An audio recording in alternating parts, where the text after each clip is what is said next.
There we go. Okay. Oh, there you go. Hey, everybody. Welcome back. Hello. There you go. Well, happy day, everybody. Hope you guys are all doing well. A lot of stuff happened today. Loki was obviously very excited. I played with him for a couple hours today, so he's really just having a blast of a day. But there was a lot of news to talk about today. The market overall was kind of more sideways, kind of more boring. We'll kind of take a little bit of a break here as we've kind of had this big move up in the past few days. You might see Loki running around up and down just because I don't have a treat for him and he just wants some attention. So say hi to Loki.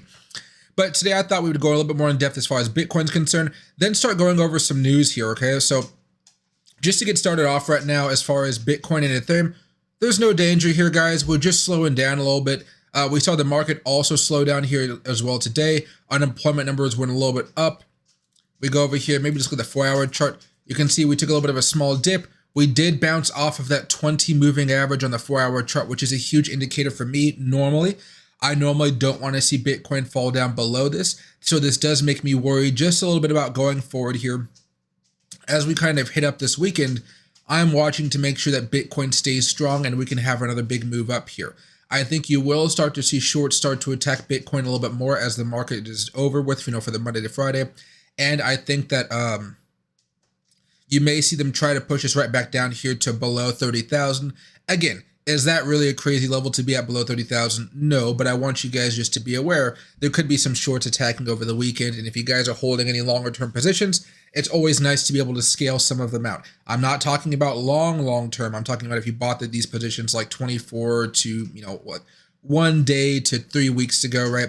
It's still an opportunity for you guys to be scaling at, or at least placing stop losses. So for example, if Bitcoin goes all the way back down here to 29,613, maybe you want to shed some off just to lock in some profits just in case, right?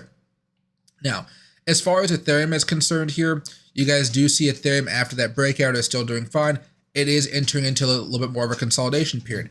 Consolidation periods are fine. They may be a little bit more boring here, but we are making some lower highs here as we try to figure out how much consolidation Ethereum needs to go down. Now, let me do one thing over here very fast. There we go. But yeah, so again, I'm not overly concerned. I wanted to go over a couple things with you guys just as far as since I've been doing all these tutorials for you guys. One of them, let's make this a little bit thicker for you guys first of all, but let's go over here, make that thicker, this thicker. I just need to have these automatically on the bottom of my charts here.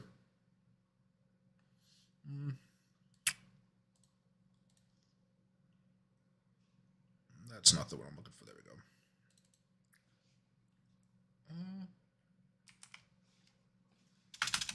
Not for now, we don't need to do that. But you are seeing a little bit overbought on a lot of indicators out there, okay? Oh, I think I messed this up by replacing that with, yeah. We are getting a little overbought here. It's nothing to be concerned about.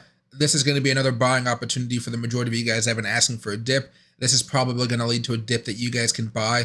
Just be careful and understand what's going on with the market. Have your stop losses in place. And I would wait for some type of crossover, whether it's the RSI, the stochastic, or maybe even a change of character on the bullish side, maybe on a 15-minute chart to an hourly chart, probably an hourly chart, before you guys start going gung-ho and buying back in here. If you guys already have positions, you guys are perfectly fine. And then the one thing, since the week is technically over here, we haven't talked about this in a couple days, but I do think it was newsworthy. Excuse me. Let's just go over here to the weekly chart. There we go. So we are at a crucial point as far as the dollar index, everybody. Geez, I got gas for some reason in my throat. Drinking too much. I drink too much tea. But guys, so we're looking at something that's going to be pretty crucial. We're holding support right now of about $100 to $101. If we start breaking down from this, this is going to be a good sign for assets to continue to go higher and higher and higher here, because it's going to mean a risk-on environment. One of the things that is concerning is, for whatever reason, if we manage to hold this and we do start making a reversal, this is going to lead to the stock market and the crypto market coming back down here, okay? When we had this big move up here, right there, all right, that was between January and February right there of this year.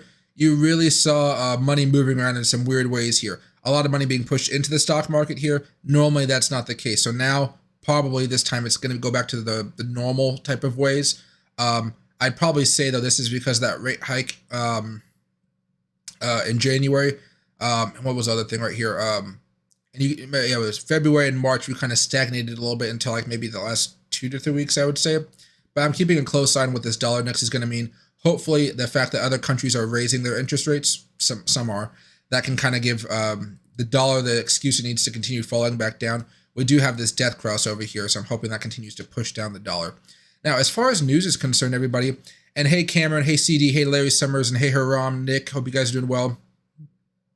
What do you call it? Some of the weird news I've been watching today is Montana lawmakers passed a bill to ban TikTok. This was actually pretty surprising to me. I didn't think a state was actually going to beat the federal government to do it, because I know this is just going to end up probably in courts for now. But let's talk about this just a little bit here. So I guess this happened today. Montana legislators approved a bill on Friday that would ban TikTok from being offered in this state in a 54 to 43 vote. The bill, SB 419, now goes to Montana Republican Governor Greg Gianforte, I think I know that guy, for approval. TikTok, which is owned by China, yeah. So basically, now that it's been passed, if the governor decides to sign it, and I think he most likely will, this is going to be a huge thing. This is going to freak with the economy more ways than you guys think. There are tons of people, maybe not in Montana, that do actually make an income from TikTok. I don't earn any money from TikTok. I just kind of enjoy using the app. But this kind of shows that the government is really serious. These content creators start losing their jobs, because this is their job as far as TikTokers go. You're going to see a little bit of chaos as far as the economy with people going on unemployment. And I don't even think unemployment insurance is eligible actually for TikTok creators, just because I don't think they pay into it. Maybe they pay into it at the end of the year, perhaps, but unemployment insurance is a special thing, right? So that was the first bit of news here. Second thing, which kind of goes more into the recession fears and stuff like that we talk about every now and again. Best Buy is starting to lay off hundreds of store employees as shopping trends shift. Normally, I don't care if it's a corporate office, but this seems to be happening in the actual box retail stores. So as they're not getting as many people coming in and buying expensive technology stuff, like, which like TVs, computers, video games, Pelotons, or whatever else you can buy in a Best Buy, headphones and stuff. I think you do start to see this kind of shift a little bit here. So this might be what we're looking for as the start of some box stores laying off more and more employees. We've heard about Whole Foods, and we've heard about Walmart closing down stores, but it seems like they're closing down stores because of high crime rates in their particular neighborhoods. So I really don't put that as far as the economy. Maybe you can say people are stealing because the economy is so bad. That's probably an avenue you could take.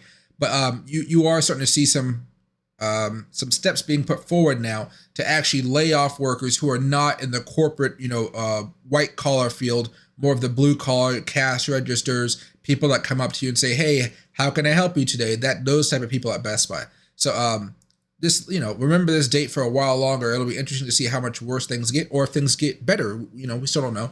I'm still expecting things to get worse, but we'll go from there. One more thing here. Now, I only bring this up because we've been talking about NFTs every now and again. I went to an NFT conference last year. It was kind of fun just to see what was going on there. I think NFT New York happened over the past week or so. But I saw this and I was like, Trump made a bundle of cash selling NFTs financial filing show. And former President Donald Trump has made between $100,000 and $1 million in income from NFTs, his new financial disclosure showed. And so what I think was interesting about this is not necessarily the monetary value, but do you guys remember when he sold this stuff? Like,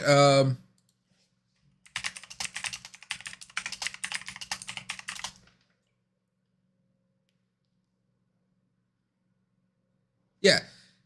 He launched his collection of NFT trading cards on December 15th, okay? And you're buying those with Ethereum. So let's just say he made the full $1 million, okay? Since December 17th, which is kind of right in here, his Ethereum is up 71%. So this guy, what do you call? It's definitely been interesting to kind of watch all of this play out. But I thought that was pretty interesting that, I don't plan on selling NFTs. I plan on giving some out for free, but I don't really know what the value of them would be, right? One of my friends said that I should, so you guys know I do consulting, and maybe every week I maybe have one person come to consult. Maybe if I do consulting, they buy an NFT from me with Ethereum if they wanted to, and therefore I own some Ethereum for like a long-term hold or something. But then they get an NFT for it, which they can do with it whatever they please. But that's the only way. It's like an extra step, but it's not necessarily like a necessity. That this NFT stuff is still it's still in my head. I'm still wondering about it, but I'm still kind of pushing it to the side for now. I should probably have a few NFT guests on here every now and again, or just talk to somebody that knows more about NFTs. It would be interesting to kind of get their viewpoint of how are NFTs useful in a real world environment. I've heard people talk about it before, but I am just not knowledgeable enough to articulate those type of viewpoints to you guys, because there are legitimate reasons. But then you kind of go on TikTok or you go on Twitter and you just see all these scams, and it's very hard to like look at those and see how they all played out. Now, one last thing here before we start going into questions and stuff like that and going over different things. Something that I thought was pretty interesting here was Elon Musk is reportedly planning an AI startup as well to compete with OpenAI, which he co-founded, right? I think he co-founded OpenAI, but because he was working with Tesla, it was a conflict of interest, so he was forced to sell it or something like that. So it looks like he's going to be doing some AI work himself. I am very interested to see how this is going to work. My only fear here is, I want Elon, when he comes out with his own AI, I don't want it to be something that's business to business. I want it to be something where everybody can go and use it. And so I'm hoping it would be part of some type of Twitter Blue system, where or whatever is App X, where you could have the AI in the app and ask it a whole bunch of questions, use it like that in your phone, as much as you want to.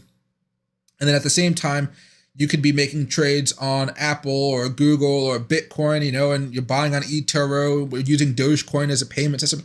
I'm hoping it kind of winds into that, but I really want to make sure that I can't make sure of anything, but I would really hope that his AI can be used like, the chat GPTs and stuff like that. Because right now I'm using chat GPT to help me make a website. Because I used to have a website, I stopped managing it, didn't really have time for it. Now I'm getting back into it and starting with a new website that's going to be very basic. Not so much news focused. It'll have a news portion, but the majority of it will be, YouTube videos, consulting, reviews for different things out there. And maybe I will do a review of the week of a particular coin, which I think might be kind of interesting. But just some light stuff. It's not going to be too heavy in there unless I get some editors that just want to edit on there. I don't really know. I'm not really a news a news forecaster type of guy. But yeah, so that was pretty interesting as well. As far as the overall news, though, this week it wasn't too eventful. I think the big news was really that national security breach. That's been getting all the oxygen as far as I've seen on the news. I usually go off of what I get pinged on about Twitter, and I haven't really heard of much other news out there. There might be something going on with Trump, Biden, DeSantis, stuff like that.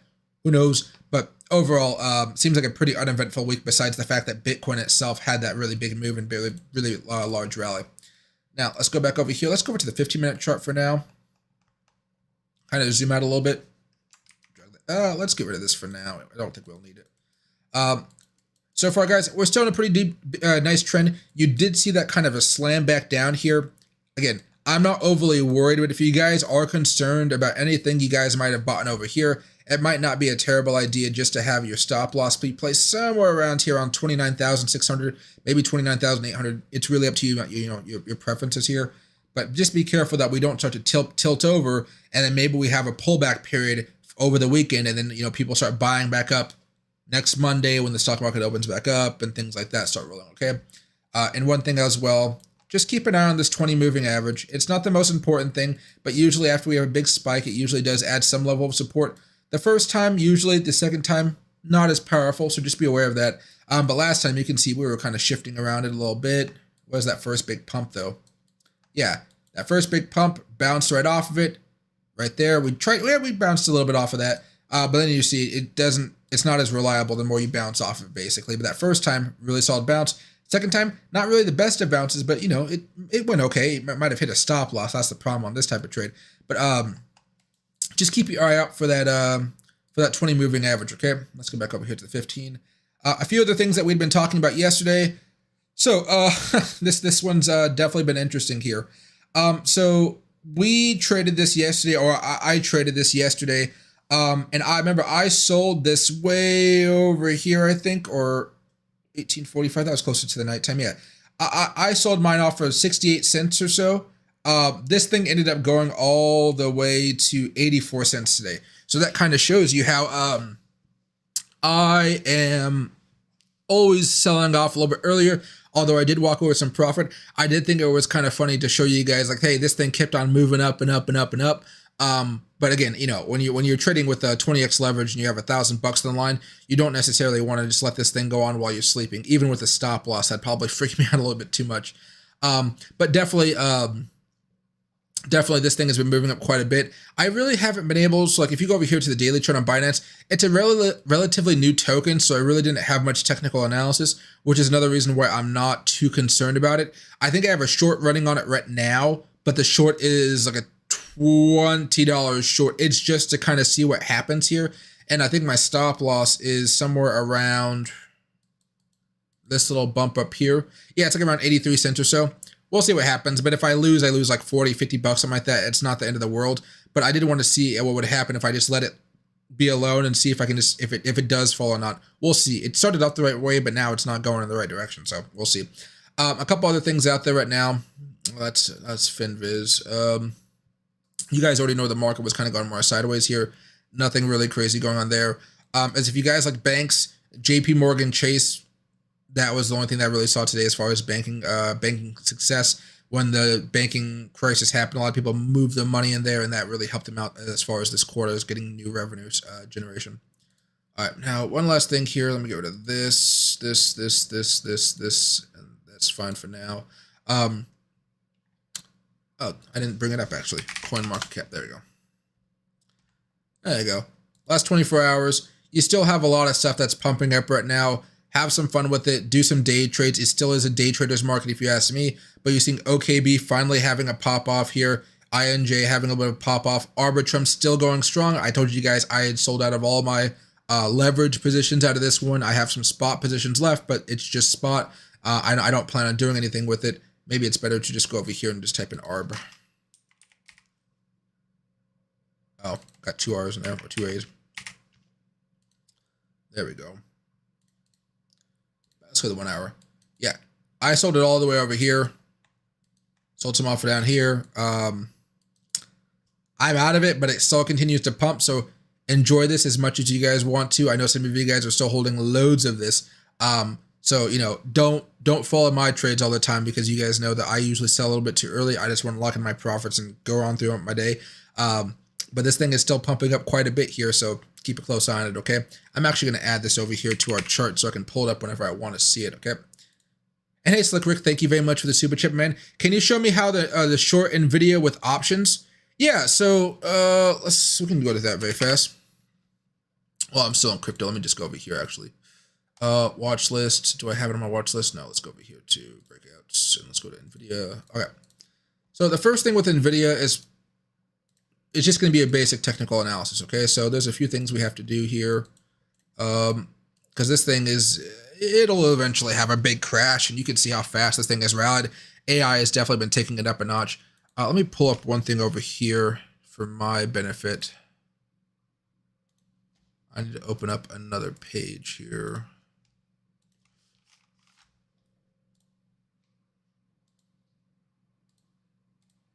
There we go.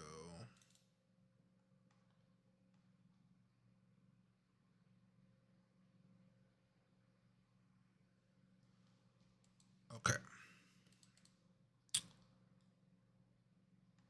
Got smart money bundles on here. Let's add a typical RSI.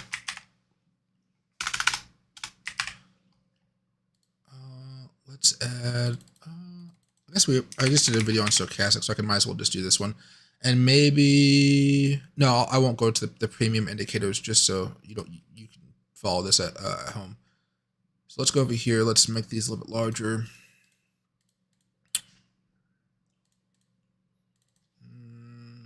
28 should be fine for this one. So over here, 14.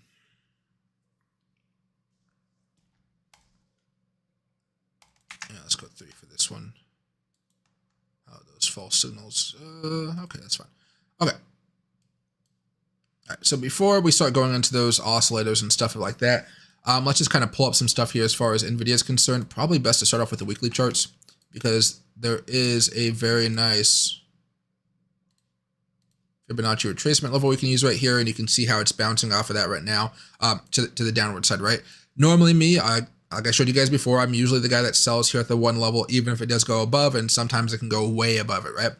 Now, if you wanted to buy options for this, before we start going into the intricate details of actually like how to purchase options, which is, I don't even know if I'd have to probably open up another software to show you that. Let's go over here back to the daily chart just so you guys can see what's going on. Now, I'm just going to add these two lines onto the chart so you guys can keep track of them for me. There we go. Now I'm going to actually delete everything so it doesn't clutter up everything. All right. So now let's kind of go over here very fast. That shouldn't be too bad.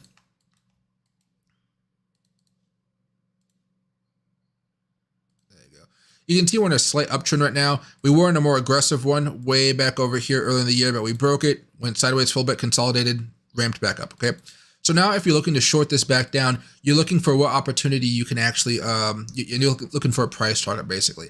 At this point, I say that price target is either going to be somewhere down here at this first little hiccup, which is, let me get out of this little, there you go, which is going to be right over here around 251, or you're going to make it come all the way back down here to this support level, which you can see that old level of resistance. It's going to be somewhere down to about 241.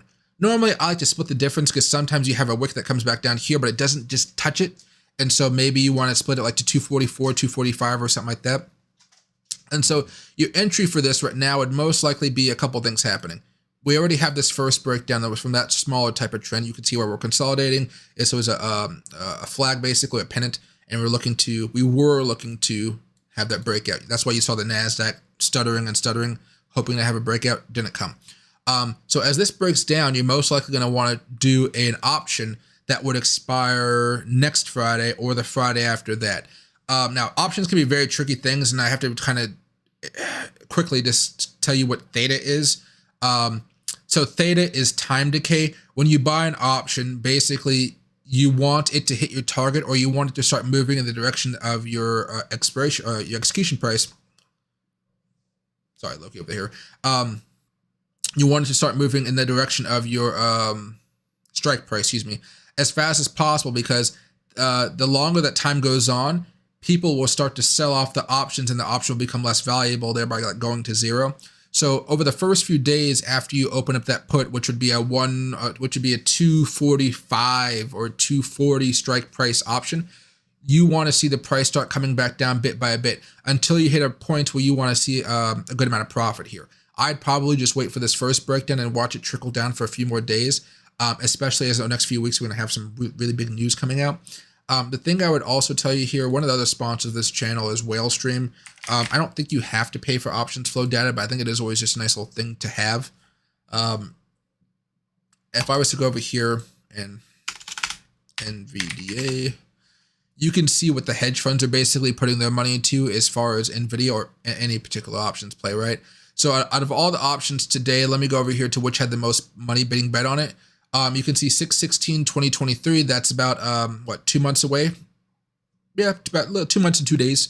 You can see there's a strike price call here for 242. We're currently at 267. This is kind of far in the money, but that support level is right over there for them. Now we got 6/16. That's still the same time. 242. Another $2 million. Somebody was loading up on these calls here, which is kind of crazy. So they're expecting this to go higher. There was a put down here, which is actually probably a hedge for one of these. No, this is for 1023.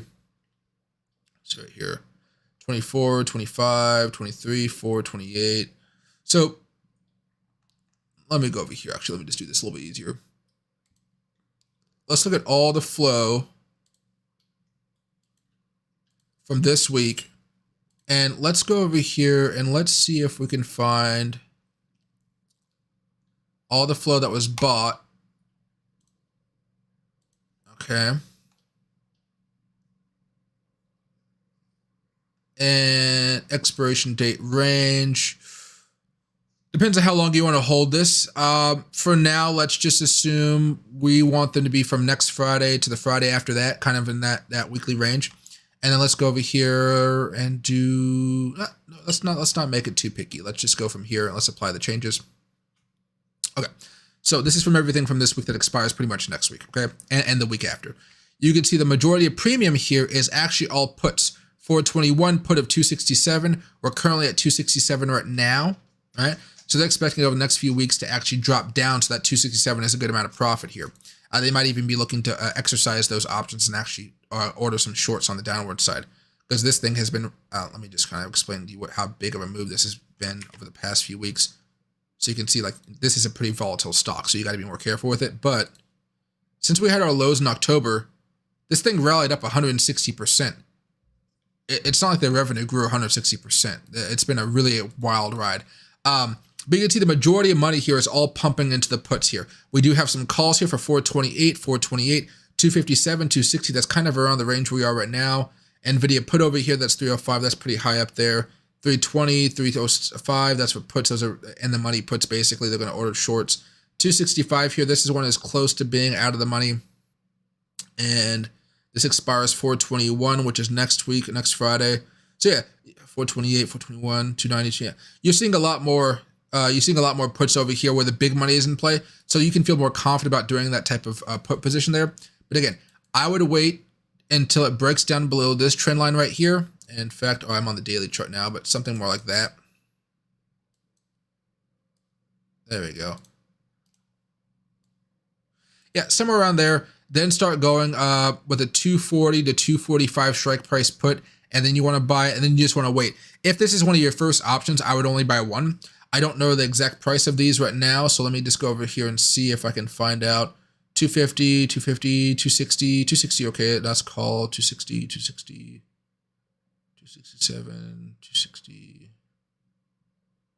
Was this placed today? This was placed today. 265. Okay. This is bought $4 for 4 or 5. So that's probably like a $400 put right there. That was bought at close to the end of the day.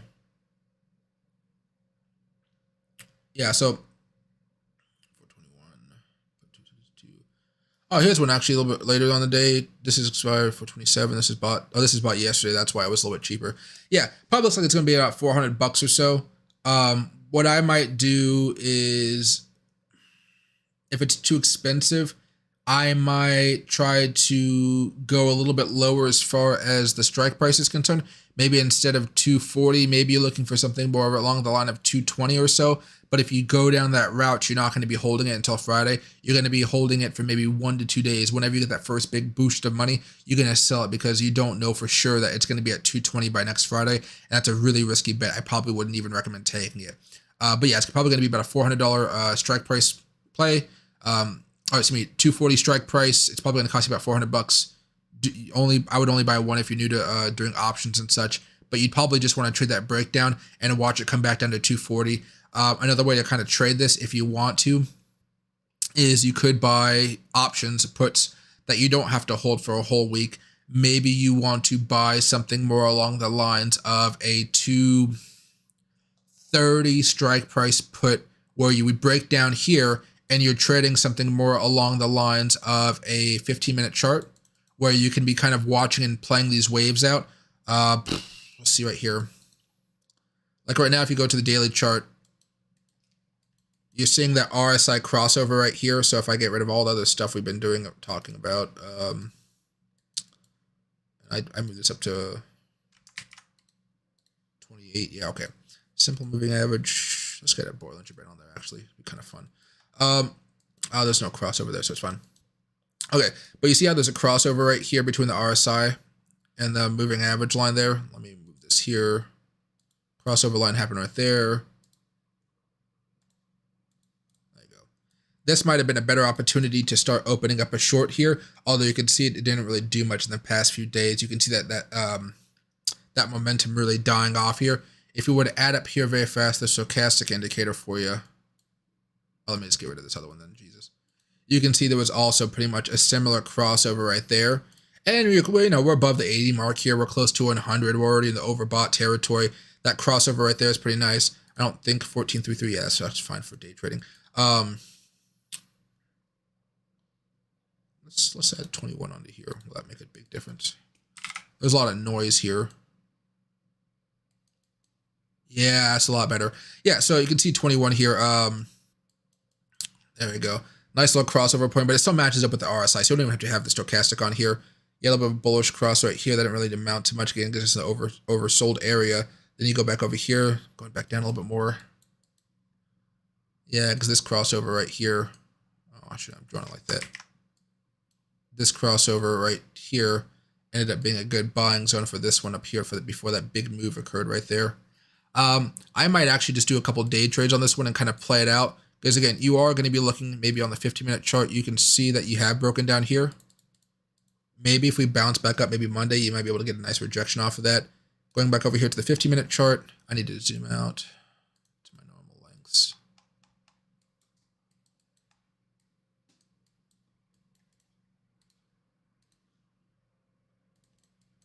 Really, you're getting ready for a larger move, I would say. And even, I don't want to say this is too much like one, but you could almost see how we have a shoulder, a head, a shoulder. We've broken down, but now we're kind of testing out. We might see continuation off that effect right now as far as Nvidia is concerned. So I would really say 260 is plenty fine, maybe 255 if you really want to go more aggressive. But you can see how within a few days it can really have a large drop. So Nvidia is not crazy like that. It's used to kind of having those more volatile moves. One thing, I don't know if they have a tool for it in TradingView. I think they do. Oh, they do have a tool for it. Okay. I don't know how to use this tool, so bear with me here.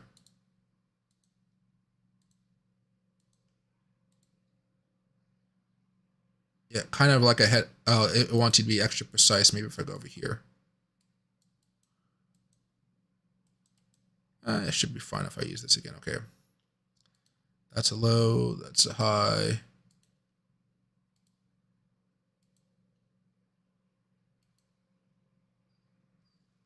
Okay, it's going to want me to do this type of thing. But yeah, it's going to say that, hey, shoulder, head, shoulder, breakdown right here, coming up and retesting, get rejected. Now we're kind of going back to a downward trend here. All right. High, lower, lower, high-ish region, I guess you would say. A little bit of a cooling off period there. But I would still say you're fine. The one thing to keep in mind, though, if you are going to be doing an Nvidia put, keep an eye out for the NASDAQ. It's consolidating right now. It doesn't really look too bearish. I would say if you want to get more aggressive about doing some type of put on Nvidia, also, you could do it just based off of the Nvidia charts once you start breaking down below those technicals. I would also say it might be kind of worth it to see what happens as far as Nvidia, or excuse me, the NASDAQ breaking back down below that 20-day moving average here. When it does that, I think you will start to see a little bit more of a curve back down, okay? This is a very interesting time for the overall market. And I say that right now because, let me get out of this other stuff here. We just had a bunch of golden crosses here between the 50-day, the 20-day, crossing the 200. Well, if we, for whatever reason, have a bad May or something like that, well, what ends up happening is all these golden crosses start coming back down, right? Come back down. And then all of a sudden, as the 200 is still kind of moving up after seeing out this whole move, what ends up happening is we go back to having another death cross. And the last time we had a death cross between the 200, it was a horrible time for the entire market, right? We had been talking about this for a while. When the death crosses finally occurred, it was not a good sign. The one thing, though, is the death crosses here on the weekly chart. We've already had one. It didn't do squat. Didn't do squat at all. We have another death cross coming over the next few months. That'll be interesting. But we still have a little bit more room on the upside. So just be aware of that. And we definitely have a lot of support, a lot of open room for us on the bottom side here as far as the NASDAQ is concerned, okay? So watch it closely. We're not in a bad spot right now. But definitely I'd be looking to buy puts more than I would be actually looking to buy calls at this point, okay? One other thing. We can pull this out. Sometimes it's worth keeping an eye out for Apple. We talk about Apple every now and again, but I don't think it's like the craziest thing. I'm not going to do the technical analysis for it completely, but you can see that we're also looking at a level of support, or excuse me, resistance up here, pretty far away. We still are pretty far away from that one, but we are getting closer and closer to kind of dealing with this 20-day moving average. I'm watching to see over the next few days if we end up having some type of double top. This is for Apple though. Top, neckline break. If we start breaking down, that's not going to be a good sign. That would be a good sign to start shorting Nvidia if you ask me. Actually, let's just go back over here to YouTube. There we go. 15. There we go. Watching Bitcoin kind of make its moves here. Bitcoin's a lot more quiet, that's for sure today. There we go. Okay. Let me know if you want more specifics about how to actually do an options trade. That gets a little bit more into details, which I don't think I can do just on trading. You would have to open up like a TD Ameritrade or something like that.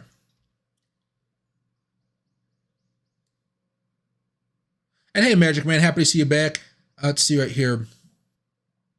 Hey, Alan Time, happy to see you back. Instead of having monopoly over money being used in America, North America Union will further their monopoly. What do you call, I don't know. We have a lot of fake money here in America. It's just the way it is. That's why we have the reserve currency, so we can make our own fake money, right? I got an NFT app in the works game on Polygon. Hey, Slick Rick, what do you call? See, there's there are legitimate things out there that I need to learn more about as far as NFTs and stuff. GameStop Marketplace will hopefully be a juggernaut. Somebody needs to come out here and target Steam. That's what they need to do. Steam is, I'm not going to open up Steam here. Steam is a behemoth on PC. If GameStop would just get a fraction of the market share in here, they'd be perfectly fine. You know, the management at GameStop is not the best. They need to lay off some of the executives and board members and get some new blood in there. Because the people that manage this, they're great. You know, Steam, you can buy tons and tons. I have, you know how many codes I have for Steam products I just don't have because I don't really want to download them on my computer. You know, the way that everything's simple, it works, top sellers, whatever all this video game stuff is. I don't play any of these types of games. Is there a game on here I play? I used to play Total War, but I don't like this new Total War. I'm a old style game. Oh yeah, Cyberpunk is in my cart right now because I do want to buy that. Red Dead Redemption, I already have that, but for my PlayStation, a lot of the stuff I have on my PlayStation here. But yeah, I don't have many of the games on here. Sims 4. Oh, the Sims 4 is free to play now? What, since when? That is weird. That's very, very weird. Probably because they did some type of weird online feature that nobody wants to see. But yeah, so, you know, if GameStop can kind of go into the computer realm, I think they'd be perfectly fine. They're just not that savvy at it right now. It's right here. And hey, Cheesecake. Hey, Mike, I've been looking at the volume drops in the 1 hour for the SPY, and randomly out of nowhere, the volume spikes and it ruins everything for me. The volume drops on the 1 hour for the SPY.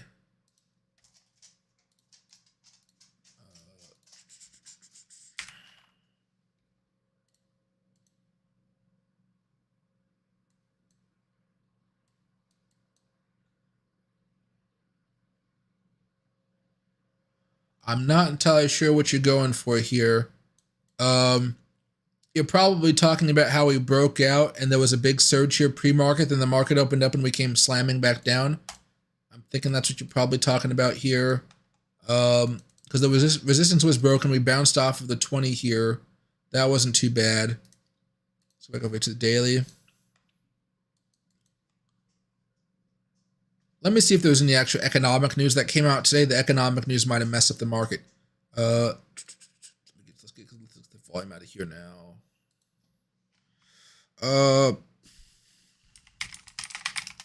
Economic news, perhaps. Let's just check out CNBC. U.S. economy UK economy stagnates in February, strikes an inflation bite.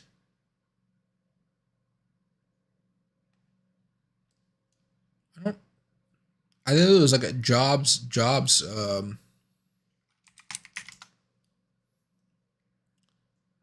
news maybe? Oh no. Okay, well.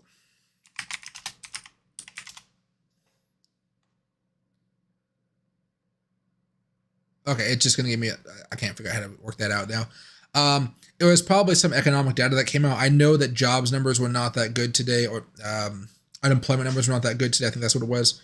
That could have had an effect, but besides that, I don't really know much about what actually happened this morning, but it seems like some type of market event happened, and it really just spiked everything back down, because I'm looking at this right now. That's a pretty forceful thing to be happening, and when did it happen? 7:05, so that must have been some news there between 7 o'clock and 7:05, and 7 o'clock seems like a prime time for news to come out here, but I don't know what news came out at 7. Normally I would just look for it on CNBC, but I don't think CNBC is showing me any news from earlier this morning because time's already passed by. Markets, pre-markets. It's not going to give me any news for pre-markets though. Economy. No, world economy, the Fed. None of this is practical. Tuesday. This is all March stuff. No.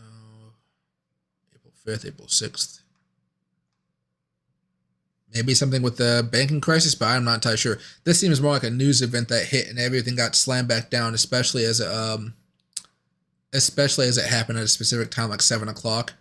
What you had was a double top that panned out here, but only for a few minutes, looks like, throughout the day for the SPY. Popped up, what, 5, 10, 15, 20 minutes, really? I don't even know if you actually hit a level of resistance off of that, though. Let me go back over here. Let's see. Yeah, barely hit one level, not even the other one over there. Let me see.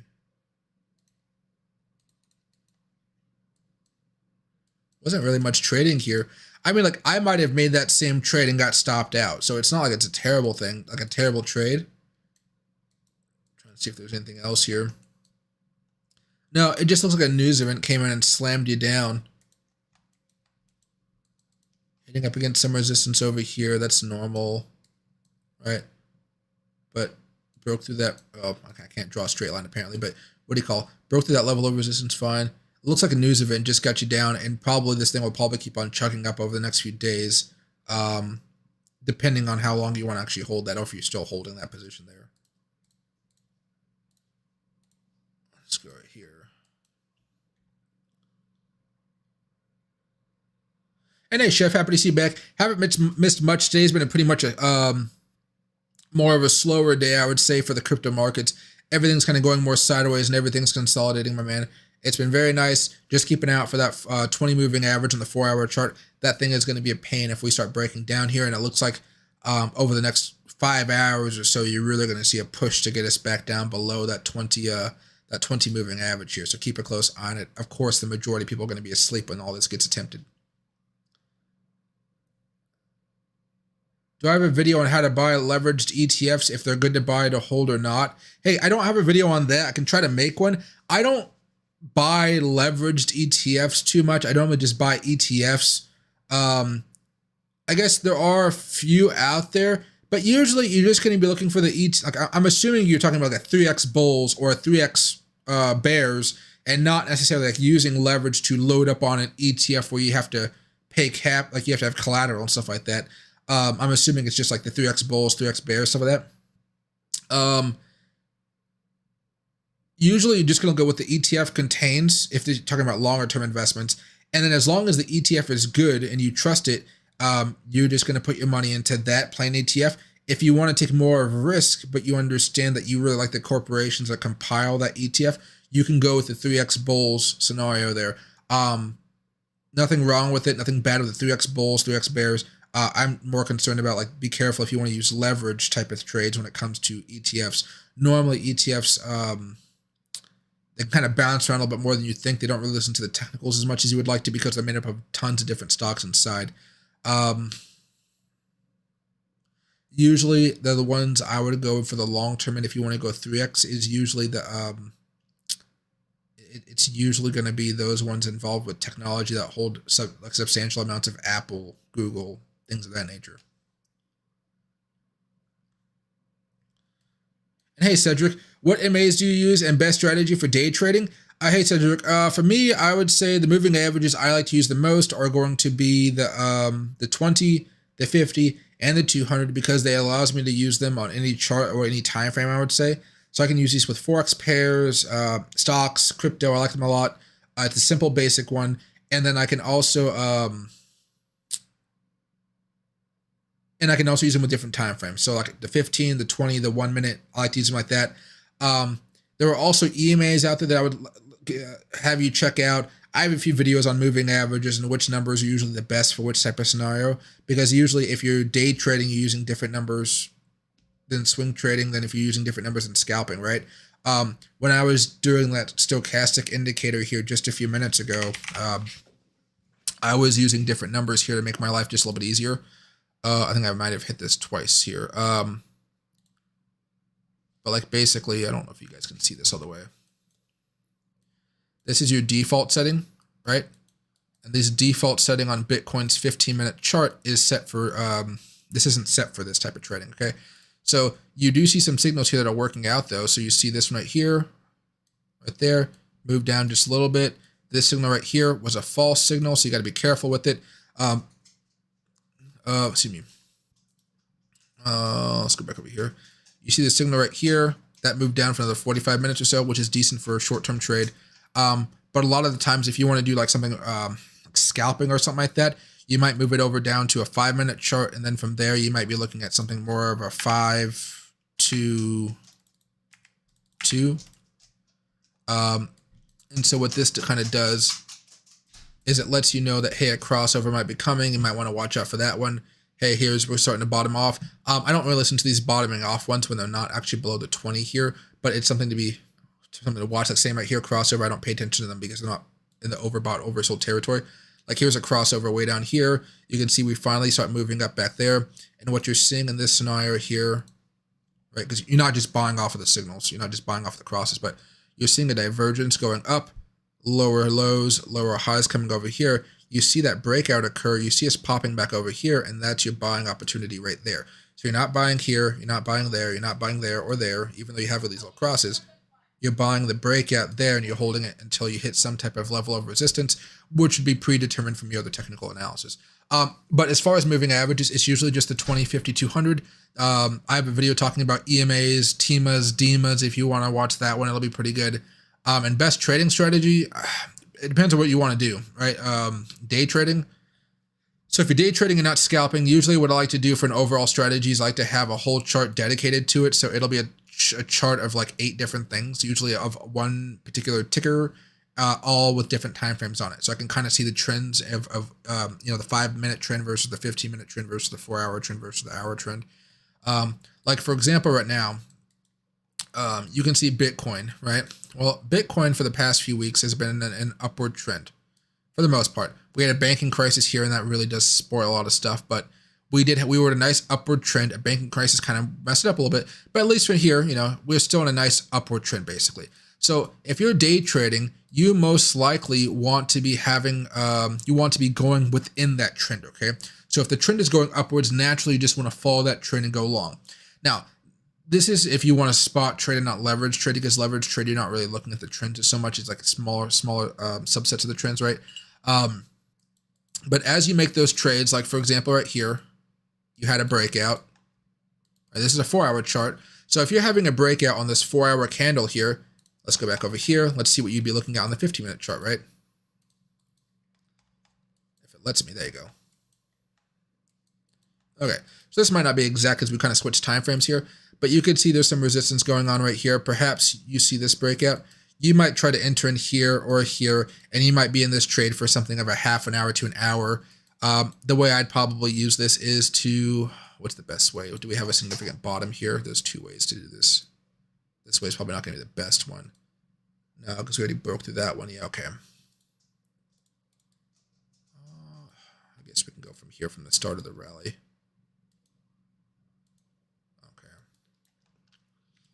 You'd probably target some type of level as far as Fibonacci extensions. That level might be something around the one level right here, which in this case was 24,328. Ended up being a short-term price target. You can see it obviously kept on going higher and higher. That's fine. But the point here is you were able to buy low down here during a breakout, or this breakout over here if you bought it at the beginning, and you're able to sell up here or over here, or maybe even over here if you waited long enough.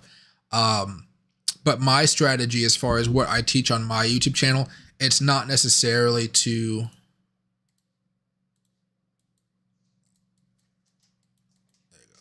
this is a Bitcoin. Let's go back to the daily chart.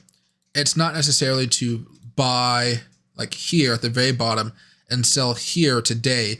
It's mostly to like buy here and sell here and be very happy with the profit that you accumulated, because most people just don't walk away with a profit.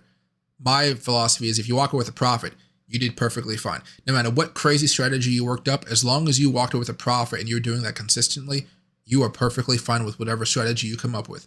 I have a few strategies on my website, or my website, my YouTube channel. If you want to check them out, they usually require that you have TradingView Pro or Pro Plus, because you need to have like at least like 4 or 5 different indicators, and those indicators are usually going to be moving averages, maybe a super trend, usually a stochastic or a MACD or an RSI, and then learning how to use those and being proficient in it. That way you can get some really good signals, because usually signals by themselves, I would say signals like MACD signals or stochastic signals, they usually work about 50 to 60% of the time. And so that's pretty good. Now for the default settings, when you start adding in the personal settings that I make these longer videos on, then you start getting up to 65, 70, 75% accuracy, which is very, very good. And then to get up to like that, I would say like above 75, we're getting to 80, 85, probably not into the 90s or 80s, or not 90s or on hundreds, because that's very difficult. It takes more of your personal talent. You do need to have a little bit of a personal talent for trading. You would have to study a little bit. You have to understand your basic technical analysis, support levels and resistance levels. And then you just have to be able to trust the trend and not let human error kind of guide, mess everything up when you are, once you've opened up the trade. So you have to have your stop loss implemented before you make the trade, your price target before you implement the trade. So, after you place the trade, you can just relax and not do anything. Like for the example right here, I'm down on a trade when it comes to ID token right now. I opened up a short somewhere over here. I was on the phone with my mom and I had to leave my chair. And so I placed a short somewhere down here, somewhere as we were breaking down. Well, guess what? It's come up. I'm losing money on this play. It's only like $50 or something like that, so it's not going to kill me. But my stop loss is like somewhere up here. I think. Wait, let's see. Oh, I hit my stop loss. Never mind. My stop loss for ID token got hit. Now I'm also holding this ICX one. So there you go. I already lost like $20 or something on that position. And now I'm holding this ICX thing, which I've also done a short on. Again, these are small amounts. You can see 80 cents I'm up right now. It's nothing. I'm basically testing out some theories I have about how to short very volatile low market cap plays. So it's not something I'd recommend you guys test out, but I've been thinking about how to play these more often, which is why I'm doing all these little tests today. You don't have to worry about the test. But you can see my stop loss is kind of way up here, not at the top up here, but it's kind of up here. And I'm kind of waiting to see if I can let this grind thing back down, and how I need to adjust my strategy here. Because right now I'm doing a 20x leverage. I am learning from this ID token one right here. I think I really should have just done a 5x leverage, and instead of having a stop loss kind of somewhere around here, I guess it wasn't even up here, it was like down here. Maybe that will allow me to actually justify having a stop loss up here, or even up here around 86 or something like that. Probably for me though, my stop loss would be somewhere of a block, like right there, right between this level right there and this one up here. But that's kind of how I think about it. You want to be able to learn how to use multiple things though, if you are going to be trying to do day trades. So stochastic, RSI, MACD, impulse MACD, if you like those from Lazy Bear. There's a lot of different opportunities out there, but it's all about what you can handle.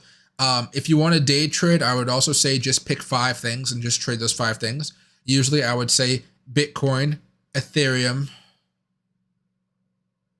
Apple, Microsoft is usually fine. And then you could pick one thing that you really want to trade that's maybe a little more risky. That can be a Dogecoin. It could be like an ID token, which has like gone on fire here over the past few days. It could be Ethereum Classic. Who knows? One thing that you really like. But those other 4 things are there as stability, and they're much easier to trade than everything else.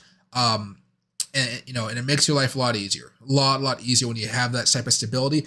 And the cool thing about it, well, not cool, but the nice thing about Ethereum, I would say, and Bitcoin, and most of you guys know this if you guys have tried to trade smaller tokens, is that Bitcoin and Ethereum have perfect, great exit liquidity. So when you're trying to sell a large position, I don't know if you've ever wanted to sell like $20,000 worth of something or $100,000 worth of something with leverage.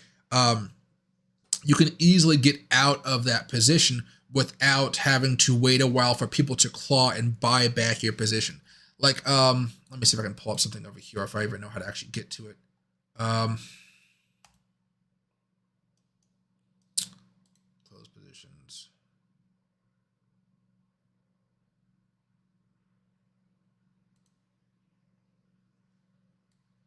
Okay, so yesterday we did that trade. These are all the small transactions when I was selling off my position to my long position, right? All these little trades, you know, that's how many ID sell 1, sell 5,000, sell 4,000, sell 4, sell 1,200. That's all the small micro transactions that were going on there. It was easy for me to sell them, kind of, but I wish it was easier. But that I need more exit liquidity for that, right? So it all depends on what exchange you guys are using and stuff like that. So Binance is usually one of those bigger exchanges, so it's a lot of exit liquidity, you know, things like that. But you know, this position is what, $4. It's a theory I'm working on here. I think I might lose 20 or 30 bucks if it does go to the stop loss here. I'm not entirely sure actually. But yeah, I have a bad memory when it comes to this type of stuff. But yeah, day trading, hopefully that helped you out a little bit more, but you gotta go slow and you gotta use a few different indicators out there.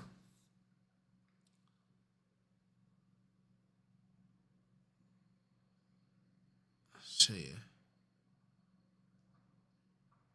FTX token. I mean, honestly, guys, I'd be so careful about the FTX token. It might do okay. Let's see. What's probably the...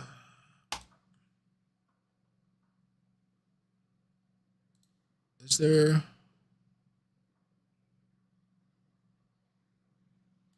Should be fine. Okay. This one has had a big rock up because of the FTX news that says they might reopen and such. For me personally, I wouldn't go anywhere near this. This thing is kind of more of a justified penny stock now. We all know what happened in November.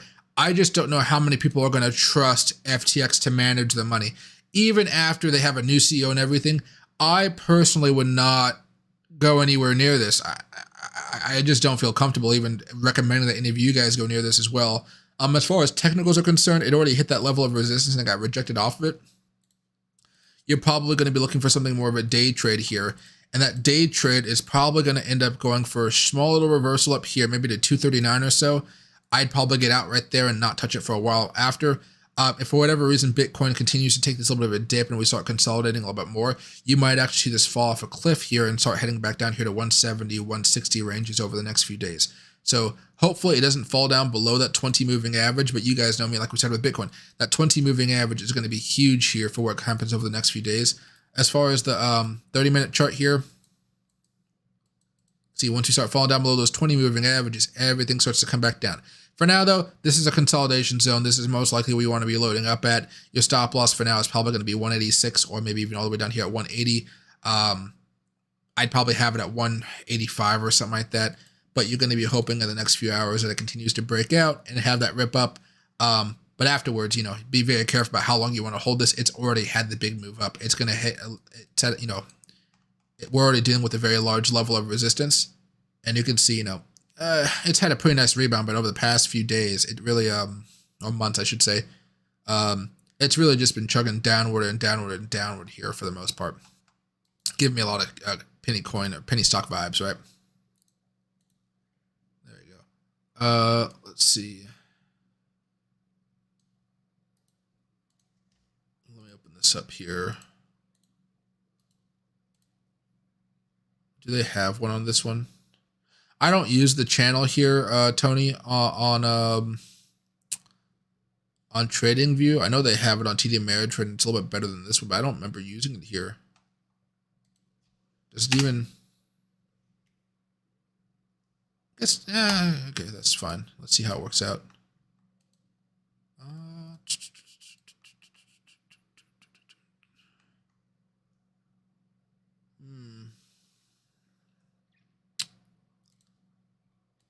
Source, we do close, polls, reduce lag mode. It's a little bit more responsive.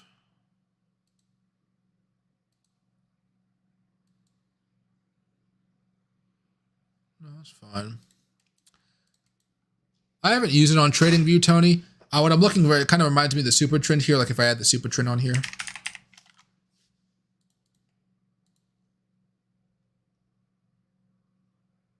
Oh, sorry, not the super trend. I am talking about the whole suite.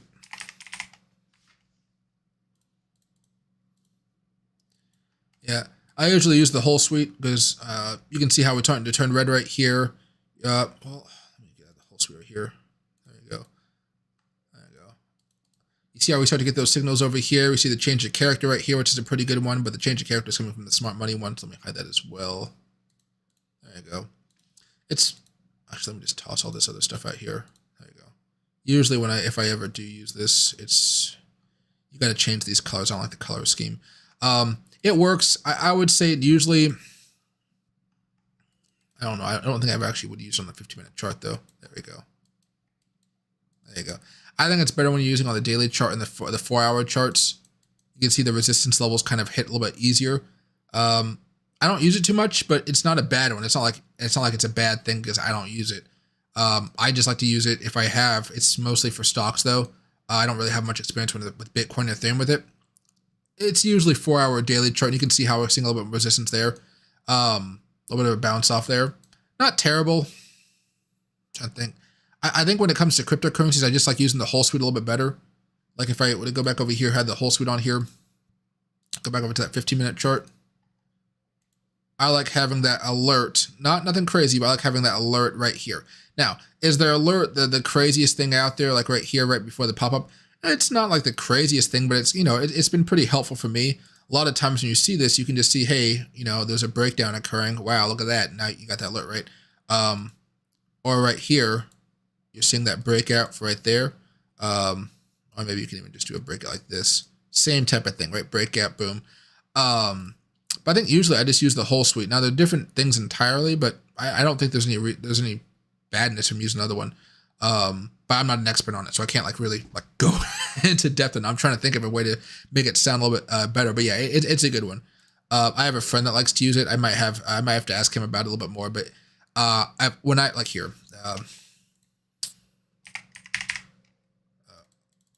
Okay, let's just do that then. Now this is something that this is something specific to TradingView, what I'm using right now. But basically, let's get rid of the whole suite. Let's go over here to breakouts. Let's go over here to Apple. Let's get rid of all the other drawings and stuff like that. Again, this kind of reminds me of following the trend, right? Following the trend and making sure I'm doing the right thing. This is though, I don't know how to customize this one versus the one you have on TD Ameritrade. I would add a 5th pole there. There you go.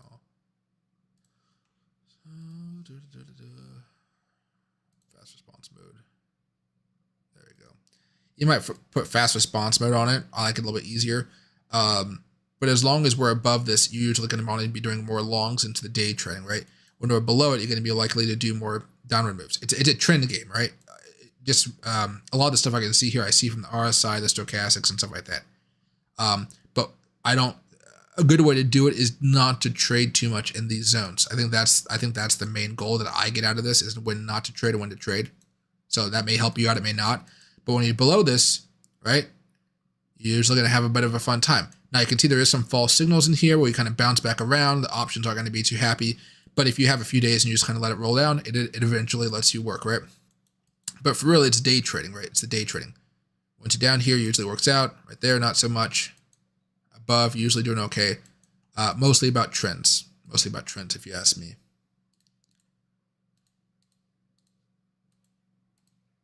Back over here. There we go. Okay, 15. Auto. There we go. Okay. And hey, Ebony, hope you're doing well. 5, 30, 50, 100, 200 EMAs. Yeah, what do you call it? The 100 EMAs are usually pretty good. I like them as well. Let's see. And hey, Tony, larger time frames agreed. So yeah, what do you call? I don't know why they don't have it just plain though. I mean, I haven't touched this type of indicator in about a year, so like you understand that. But these are all custom ones. I wonder if they're called something different on TradingView. Like, you know, sometimes TradingView calls things just a little bit differently than what you might do a TD Ameritrade or an E-Trade or something like that.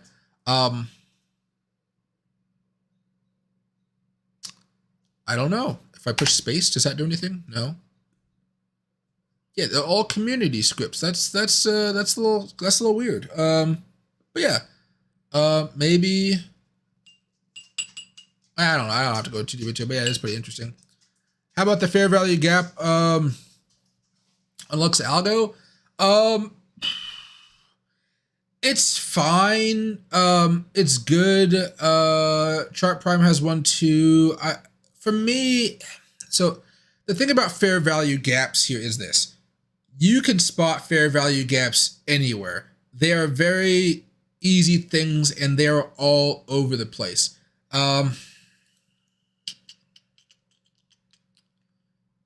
Okay, so like right here, we have a fair value gap right there. I don't know if you can see it, but here it is. So we have the long, big candle, and we have a candle that after that does not breach, does not go all the way back down below the candle, right? That's all you need for a fair value gap. So the fair value gap here is this, from this low to this high from before, and you kind of expand that out.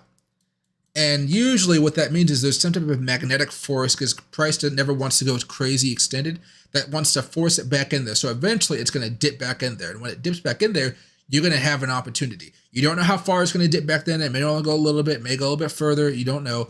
But when it dips back in there, you might have an opportunity to buy. In this scenario, it dipped in there for just a fraction of, like, maybe like an hour or something. And then it ended up just kept on going up.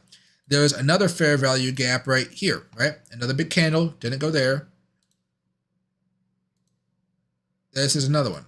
Now, I think what these programs do, Chart Prime, Lux Algo, what they do very well is they try to mitigate some of the noise out of it.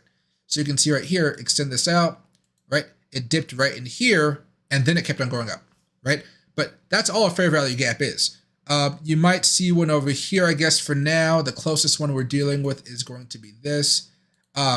I tend to think of them as more useful, I would say, for day trading, unless you want to wait a while for the swing trade to happen, right? Because we haven't hit this one yet. I think we'll probably fall back into it over the next few weeks or so, next week or so. And that might be another buying opportunity. Who knows? But we should come back and hit here. But let's go over here to something more volatile over the past few days. Let's go to the ID token that we've been talking about. Oh, I should have longed this one. This one's already gone back up to 80. Okay, there we go. So you see this right here? This is a fair value gap right there to right there. And you see how we came back in here and then we went back down. That's usually all I'm using for fair value gaps. I can ask Tom for you if he has any specific strategies, and I can share them with you guys. But usually, like you just naturally see them at a certain point, and I think the point for me is you usually will see them in the longer, like the larger candles, like right here. This fair value gap was kind of crazy, right? So just went right through it, nothing bounced off, didn't do anything crazy with it, just came back down, slammed because some whale decided to push it back down. Over here, same thing. Fair value gap right there. Came back in, we reversed, came back up, then we kept on coming back down. All right, so it's all about how you use them. It's really about how you want to use them. I guess you could use them on day charts or 5 minutes or 15-minute charts. Let me ask Tom if he has any particular strategy with them. I don't really mess with them all too much besides using like just, hey, oh, that's a fair value gap. I'll if there's a support level in there, maybe I'll buy around there. Usually what I'll do though is I'll just use the Fibonacci retracement level, and somehow most of the time those retracement levels are going to be within a fair value gap anyway. So it's easier to just use the Fibonacci retracement level. But let me ask Tom. I mean, I won't message him right now, but me and Tom talk all the time. Oh yeah, we talked today at noon. Jesus. But yeah. I'll let you know if he has any things up there. You can just ask him on his channel, give him a view. But yeah, I don't really mess with it too much as far as fair value gaps. It's nice if you have an automated system, though, like Chart Prime or Lux Algo. It's easy to kind of have that mix in there. I kind of like it. Just if you guys don't want to find it yourself, or you guys don't want to see everyone, and you guys just want to find out which ones are the most important, that's where they become more useful.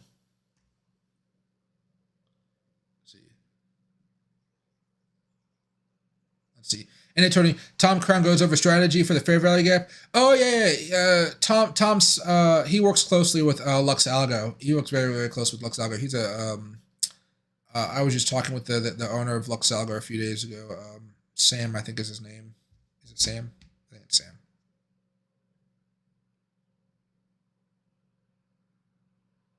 Smack. Okay, his name is Smack in my phone, but I know it's yeah, I think his name is Sam or something like that. Hey chef. Tom, oh, he's a friend of mine. He runs another stream. He is much more of a charismatic guy, I would say, as far as the stream was concerned. But yeah, he has about 80,000 subscribers. He has a lot of shorts like this that kind of teaches him stuff. It's kind of fast paced, so you guys might not actually learn anything from them, but they're really good shorts. He puts out some long form content, not too much. I think he might be doing more long form content, but he streams a lot. He had a stream 9 hours ago, it looks like, and talking about breakouts and Arbitrum and stuff like that, all time highs. But yeah, he has a good channel. I'd recommend you guys follow him. I might try to collab with him sometime or do something with him. We've known each other for years, but yeah, we still haven't collabed together. We always kind of talk about the YouTube algorithm and how YouTube's going and shorts are going and TikTok is going and stuff like that. But maybe I can collab with him or something like that. And hey, Amir, I have the best channel. I appreciate that. I'm more educational focused than Tom, but Tom, I think, has a really good grasp on entertainment and educational being mixed together, which I think is really nice. I think our channels mostly deviate from the type of streams we do, right? But I also do a lot of long form content out there. My long form content is how to do this, how to use a stochastic indicator, how to use MACDs, how to use smart money concepts, chart prime, how to use smart money concepts, Lux Algo, that type of stuff, how to add moving averages onto your charts, how to, Fibonacci retracements, Fibonacci extensions. Mine's kind of more of an educational, like, overplace. Sure, I'll probably do videos in the future that kind of show off my personality a little bit more. I mean, not like look at me going to the mall and buying something, but more of me being more in the videos and me being like this guy's channel. Josh Mayo, more like this guy, right? He has a video like number one profitable businesses this week. I try to I watch his videos to get an idea of his editing style. Frankly, I don't really think his content is fine, but the editing style is really top tier for his type of channels. Same with the bigger finance channels out there. I want to get that quality of editing, and I told you guys I'm hiring an editor. My last video, go watch it. It has an editor. An editor did it. So as that kind of rolls in here, as my videos get more and more views, I'll be able to pay for more and more high quality editing here. So that'll be kind of fun. But this is where I'm trying to deviate from a lot of other crypto streamers out there. I don't just want to talk about crypto as much as I like it. I'd rather talk about crypto during the streams and talk about technical analysis, like a tutorial videos. But I also want to do videos where, like, I explain to you guys how to save your first $10,000 to invest in a cryptocurrency, how to properly manage a low market cap portfolio for cryptocurrency, right? So you guys can place some really high stakes bets, but if they pay off really well, that type of stuff. But I want to do it in a way where it's not just me talking. That's basically it. I don't want my content to just be me talking to you guys. I want it to be something more of me talking, but not like just straight like, blah, blah, blah. But me talking to you guys, some stuff happening, some pop-ups, some cuts, some really good editing qualities in there, and that's what I'm working for now. I've been plopping down a few $100 for editors, and I got all this money managed out for the next few months, so I'm hoping that I can, find a good editor. I'm not in the testing process now for editors, but find a good editor, test it out, see how it works out, and then as I do this, I'm going to have a lot of videos and tutorials for cryptocurrency stocks, options, whatever, with animations and stuff. More expensive, obviously. And then, I'm going to be splitting these between this channel and my second channel. That way, I can kind of balance everything out, but I want to start pumping out more content here. But again, a lot more long form content once I get this workflow situated, because it's not like I can, before when I make my videos, I can record, I can edit within like a few minutes because there's not really much editing I do, right? And then I would be able to put them back in, upload them really easily. Well, turns out that, with an editor, they can't just do it that fast for me because they have other projects they're working on. So it might be a day later or 2 days later before I actually get the video. Right? So I'm getting this workflow together so I can try to do 3 long form videos a week, which would be like a few $100 a week for me as far as editing. But as long as I can get the 3 videos out a week plus 2 good shorts, I think the shorts for it now are going to be very simple shorts. They're probably going to be good, like a quote from an Elon Musk quote, a Warren Buffett quote, a Mark Cuban quote, Joe Biden, Trump, quotes in general. And it might have some music and inspirational talk behind it, and basically just something that you could learn a little bit from, stuff like that. But 3 long videos a week, 2 shorts a week, I think that'd be perfectly fine. If I can get that workflow going, I'll be very happy. All while probably doing, I would say, 4 to 5 streams a week. That's perfectly fine for me. And then of course I can probably do more videos and stuff later on, but that would be for the secondary YouTube channel.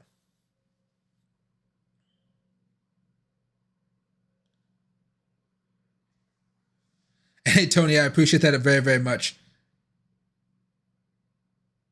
And hey, Amir, can you do a few quick trades during the live show so we can learn? There's not really many trades to be done right now. The last trade we did yesterday was, it was this token, but I would say it was just an okay trade.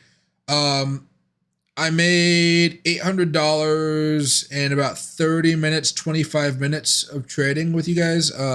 But the whole thing was pulled off to the side. I showed you guys in the beginning, okay, I just did this trade, I'm waiting for it. And then partway through I was talking, I realized the trade was still going because I have a really bad memory with ADHD. And I had to pull it up and then I sold it in front of you guys. But all the trade was yesterday, it was like buying down here before the breakout and me selling at 68 cents over here. Actually, I don't even think it was that one, was it?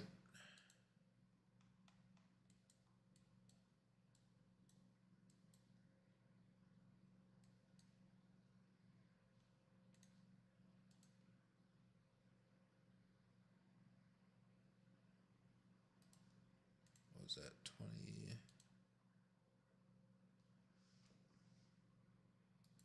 I don't know. I forget the trade. But it was a $800 trade. It was a 20x leverage. You can kind of go back and yesterday and watch it if you want to, but it wasn't too exciting. My trades aren't exciting. When I trade, I'm not doing anything. It's literally me buying, me placing a stop loss, and then just kind of letting it kind of go on the side while I do something else, like play a video game or something. So if the stop loss hits, I lost some money, but if it keeps on going up, then I start paying attention. I drag it over to my main watch page, and I kind of do the work from there. But there's not really much going on right now. Like if you go back to Bitcoin, there's nothing that makes me want to trade this. Like if I put on a 20x leverage and I bought this, that's not even, what is that, 20x leverage times 40, like 0.4. There's no profit to really be made right now. You have to wait for some type of substantial breakout. A lot of times it's more of waiting for the trade to come to you, basically. And at this point, again, I'm looking at this, you would probably be doing a 5x leverage play that would be for about 5 to 10 hours here shorting Bitcoin at this pace. And that's not something that's very exciting at all. I mean, the money tomorrow would be kind of exciting, but I'm not streaming it tomorrow, right? I might stream tomorrow, but who knows? I need to do a membership stream, actually. That's probably what I'm going to do. But yeah, there's not really anything to trade, right? There's nothing going on here that makes me really excited about trading this.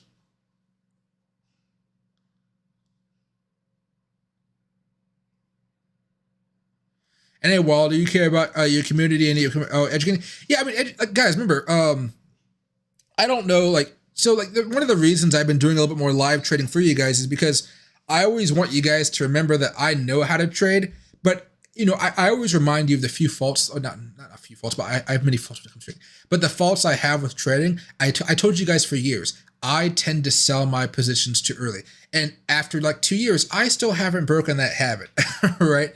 So I try to make sure you guys understand that you guys can have faults, you guys can become successful traders, but you guys don't necessarily have to get the best exit price. Could I have done better? Yes, I could have. Could I have scaled out? Yes, I could have. But remember, I have high anxiety. My strategy is fine-tuned to who I am as a person and what I'm good at.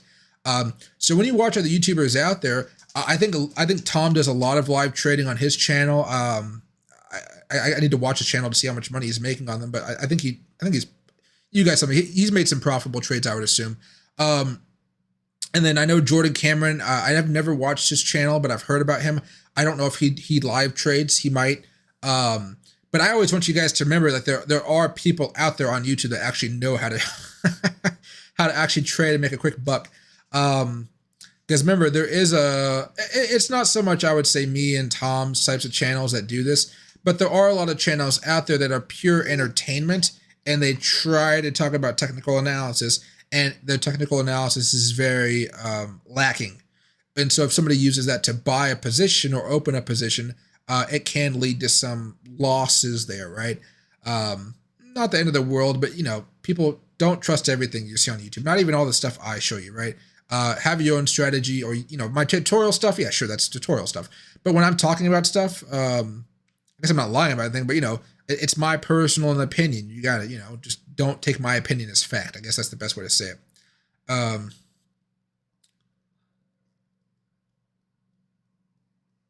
Let's see it here.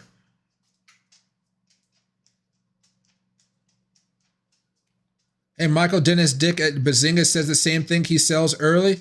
What do you call it? Yeah, what do you call it? It's just the way it is. There's no, I don't want to have to worry about anything. I think that's the thing when it comes to trading. I don't want to overthink it. I like to just take my money and run. Because at the end of the day, if I can afford my standard of living, and heck, when I go to Nicaragua, I'll be able to afford that standard of living, no problem. I'll be perfectly fine just doing some trades every now and again and just kind of living off and going on little trips with Lokis. I want to go to Colombia with Loki. I want to go to Costa Rica with Loki. I want to go all these places and just kind of go on these little mini adventures and kind of see what's up, right? Although I don't think Loki will go on me to Colombia. He might just stay at home and with the maid have some fun. I was just talking with my mother today actually about what's the best way to get him puppies, whether it may be getting him a girlfriend dog, or by just letting him mate with a dog down there. I probably would mate him with a King German Shepherd female, and then I just getting two boy puppies for him so he can play with them. He has, he has pups, and then, and so I don't have to worry about like a girl dog and heat, which would just drive all the guys crazy because guy dogs are just stupid like that. And Walter, my man, I typically more often trade at a loss. I would 100% respect and appreciate your trading strategy. He always says buy dips and sell rips. Yeah, exactly. Yeah, it always gets. Everybody has their own strategies, right? I think that's what makes it so interesting for everyone that likes to trade, right? Like right now, I've had this trade open for God knows how long, but my stop loss is like right here at like 38. So I'm probably gonna go to bed here because I'm still having trouble sleeping, and I'm just gonna wake up tomorrow and see what happened. That's basically it, right? And thanks for subscribing. I really do appreciate it. But I'm kind of hoping, like maybe if I do some technical analysis on here very fast, maybe we're about to break down here. That might be something cool. But maybe we're about to rip up. I mean, I'm hoping we're breaking down. Obviously, I probably should have waited to take this trade. But again, this whole trade that I'm doing is a philosophy of trying to catch the top, which is a very hard thing to do in and of itself. Which is why it's like I bought down here as we were coming down, and now I'm just waiting. But again, the position is only at 5%. When it comes to these test trades, you're not really looking to spend a whole bunch of money. You're basically looking to how would I say it? Get a percentage idea of what you're looking for. Because when you zoom out at ICX here, for example, right? This thing's only been on here for a few days, but it's ripped up quite a bit. Usually after a lot of things rip like this, they do die back down quite a bit. I'm trying to get that top. Will I get the top? We don't know. It's up 7%, 8%. I mean, that's good, but I would like it to be more, right? But we'll see how it all works out. And hey, Tony, am I trading futures? Yeah, futures. Yeah. It's through Fairdesk. I have a link down below if you want to try it out. It's good. USDM futures is what they call it. They also have this thing called Arena 2, which has been kind of like almost like minor addictive. you kind of place bets to see if you think the price is going to go up or down based off of what you think the technical analysis is. This is kind of annoying because you have to actually, like, I have to have a Binance chart somewhere else. But let's say, you know, right now I think that Bitcoin may go up a little bit more over the next few minutes. We got 4 minutes left. Let's see if we can push higher. Who knows? It's a tough to ask. Oh, this is a 50-minute chart. It's probably not the best one for that. Let's see. On the verge of breakdown, let's say we bounce off of here one more time. It's not too important. It's like a 50-cent bet. I mean, you can bet up to like $100 if you want to. But let's see. Bitcoin's here at support. We'll see. I mean, this is like a 50-50 chance here. I say I want to bet 50 cents bullish that we're going to go above this. And the next 38 seconds or whatever, we're going to go up. Now, this is not something I've ever done before, so I am very kind of confused about how this works, so just bear with me, okay? I'm not used to this at all. I'm not even telling you guys to do this, but it's been very interesting to kind of test out. But basically, if you're right about this and the price is above that price, basically, you can earn a profit. But you can see right here it says 0, or maybe you guys can't see that because I'm so zoomed in. It says 0. That's because the price is now below it, right? So if the price goes up above it by the time this little countdown, I think 2, 1. Oh, I guess, okay, sorry. If you place it during this, the round that's going, it gets pushed back to the next round. Or to be settled, maybe? I don't know how this works out. Wait, 2, 1. Okay, so I didn't make any money there. So yeah, so I guess I see how it works out. Okay, it's confusing to me. But again, so I lost 50 cents just like that. Am I traumatized from that 50 cents? No, of course not, guys. But what do you call it? It is a very interesting concept because now that we see Bitcoin breaking, now I might be more enticed to do something where like, okay, now I bet $1 that we're going bearish, right? I'm not going to do more bets because I'm not good at scalping like this on the seconds charts. I'm not good at it at all. Unless we're looking at strong levels of support and resistance, right? Now you can see we're bouncing off of it. See, we didn't close below it. I should have waited for the close down. Doesn't matter here, but still, there's a lot of neat little things here. One of the things I have been doing here is earn. This one's been pretty interesting here. I need to like fund this account and see what I can do with it. I'm not normally somebody that likes to earn here though. FDT. Wait, do they have FDT on here?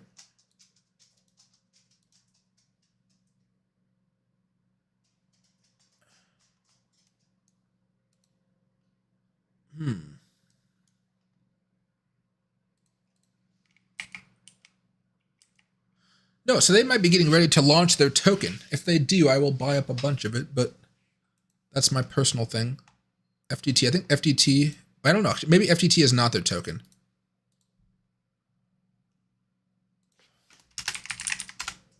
Token.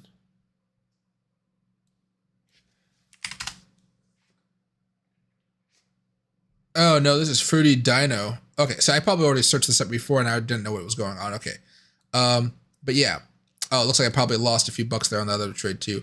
But yeah, they have a whole bunch of these weird little savings things here. And I used to do this quite a bit when it came to BitGets token. And I made quite a bit of money doing some staking with theirs. And then, of course, it ran up to 50 cents, right? So I need to ask if they have some tokens here, but 24% APY for 90 days, fixed savings. Now, I wouldn't be doing it now since everything's at an all-time high, but usually when stuff is really low, that's when you want to stake because, you know, after it comes back out, you walk with like 25% more of the token, right? Which is freaking awesome. But duration days, 18%, right? So I don't know much about FDT here, though, because I don't even see it on their spot list. VIP, exclusive savings. I'm not VP3. Apparently, spot. Yeah, I don't see it here. I don't know. Maybe it's something that's new that's coming onto their platform here pretty soon. But yeah, I don't know. Yeah, but yeah, there's a whole bunch of stuff you can do on there, I guess. Wait, it's Friday. What's in your cup? Nothing but like a little Lizzie's soda. I need to go. Oh shit, I was gonna go. I forgot. Oh wait.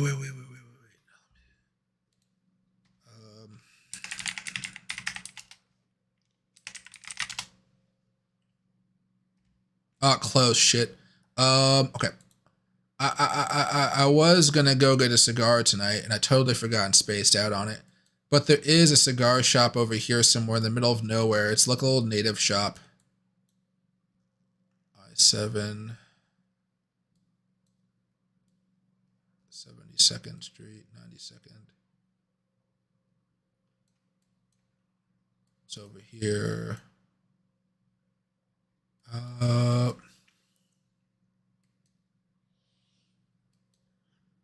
68th Street. I get my tortillas over here and stuff. I think it's on Golden Drive.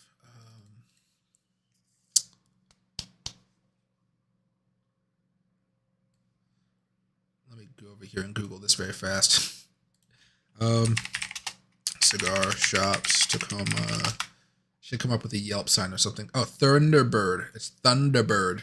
See, I would have totally forgotten this name. Thunderbird Cigar Shop.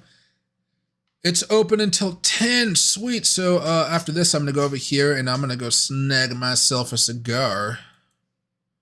Oh, yeah. Maybe I'll also go get 2. Yeah, I'll probably go snag a couple cigars. I ordered a whole bunch of stuff from a cigar shop online, so I'm waiting basically for all that stuff to come here. I bought myself a starter kit basically for getting a box. I think the box was only 40 bucks, which is pretty cheap. I'm probably gonna have to invest in a larger humidor box, or I would say a more classier humidor box, frankly. But I went to this place called shit. I don't even know. Obviously, I'm about to end the stream off here, guys. But if you guys care about this type of stuff, I know some of you guys do. International.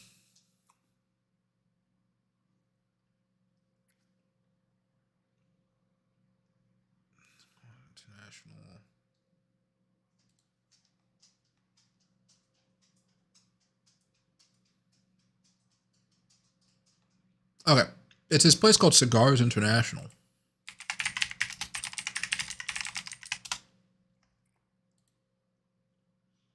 Yeah, so log in, register. Oh, geez, let me actually see if I actually know my password. You ever make a password and you just forget it instantly? Hey. Yeah, but I got myself a little deal. I think I got, yeah, so it shipped. I got the last one, so I think I should be fine. But I got myself this little cigar sampler because I was going to try to give a few out to friends. I don't like to give away nice cigars. I got some humidor wipes, some Big Daddy cutter. I don't know if this cutter is going to cut it or not, but I might just go to a store and buy one. My friend has like a $30 one that he really recommends, but I couldn't find it on this store. But I got a cutter. We'll see if it works. And I got some other stuff here, like a glass top humidor. It looked pretty nice. So I'm hoping it's just good. If it feels too cheap and stuff, which probably it does if it's 42 bucks, but it says MSRP 90 bucks. So I don't know if it's like a really 90 bucks or it's really just like 50 bucks and $40, $10 discount. But yeah, I'm going to see how it works out. And then I got some, I got the Zippo lighter here, which is kind of cool. It'll be kind of fun to, get a nice little Zippo lighter, heat up my cigars there. I'll probably also get some, whatever you call it, some cigars and stuff there from it too. Puff, yeah. Try tobacco cigars. I love them. Ooh, I have to try that. Dominican or Cuban. So we can't get Cuban cigars here in America. It's illegal to get them here. So in order for me to get them, I'd have to fly down to Mexico, and I can't bring them back into the United States. But in order to smoke them, I have to go to the United States, Canada, England, literally anywhere I can get Cuban cigars, except for America. We're freaking bastards here for blocking out the Cuban cigars. But typically, I like Arturo Fuentes. Let me see. They're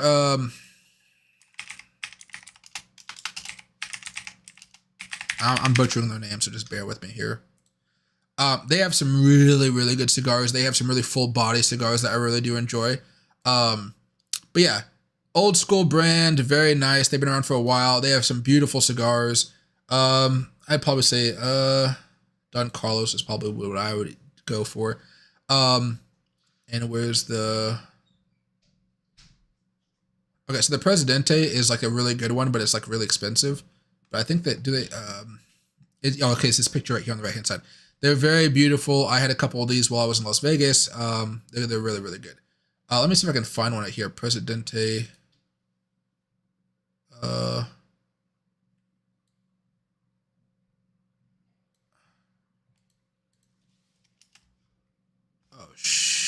See, my memory is so bad. I just totally forgot about the thing I was looking for. El Presidente. There you go. Yeah, right. So a box of 25 of these cost $307. GR price, yeah, $307. They that can be pretty up there, but they're really good. I mean, they're really good. But yeah, okay, but yeah, they're really, really good. Come to Miami. What do you call it? With a glass of cognac. That's what I did in Las Vegas. Except for the cognac was like $50 for like a tiny little glass. But it was very no.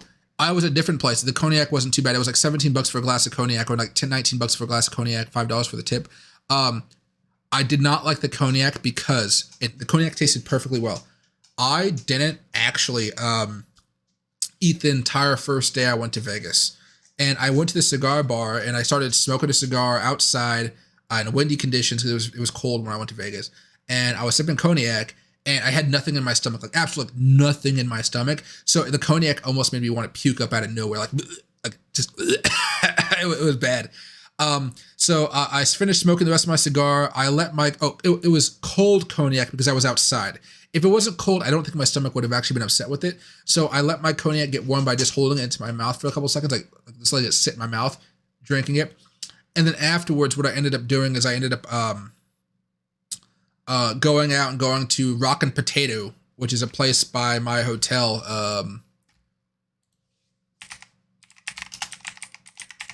Potato, Las Vegas. Rockin' Potato, yeah, Rockin' Potato. It's like an old food court, but they had some like really good potato stuff. Now I didn't get a potato, and I feel really bad about not getting a potato. But they had something called burrito fries, which is really good. Like I don't know if I show it to you. There it is, French fries. Then you got pulled pork on top of it. Then you got like some spicy mayo sauce and stuff. It was good. I proceeded to have one of those. Very, very good stuff here. Very, very good stuff. Shout out for Tampa Friday. Hey, Mattis, and hey, Kings. What do you call it? Yeah, it was definitely a weird experience to drink cold cognac. Is something I do not think my stomach likes at all. Well, it should be fine. But okay, everybody, I'll leave it to it. I'll stream sometime tomorrow for you guys. I plan on having a members stream coming up tomorrow. I wanted to do it last Sunday, but it was my mom's birthday. I think it's Easter for people. And then I'll also have another late night stream where we'll talk about, what's going on with Bitcoin. I'm hoping this weekend will be a little bit of exciting, just like the last few days have been. I don't want to get back into the nice consolidation period time. So I'll see you guys all a bit later, and maybe I'll make a channel just for smoking cigars and stuff. That would be kind of fun. No matter what it doesn't even make money, just like talking and smoking cigars. All right, see you guys.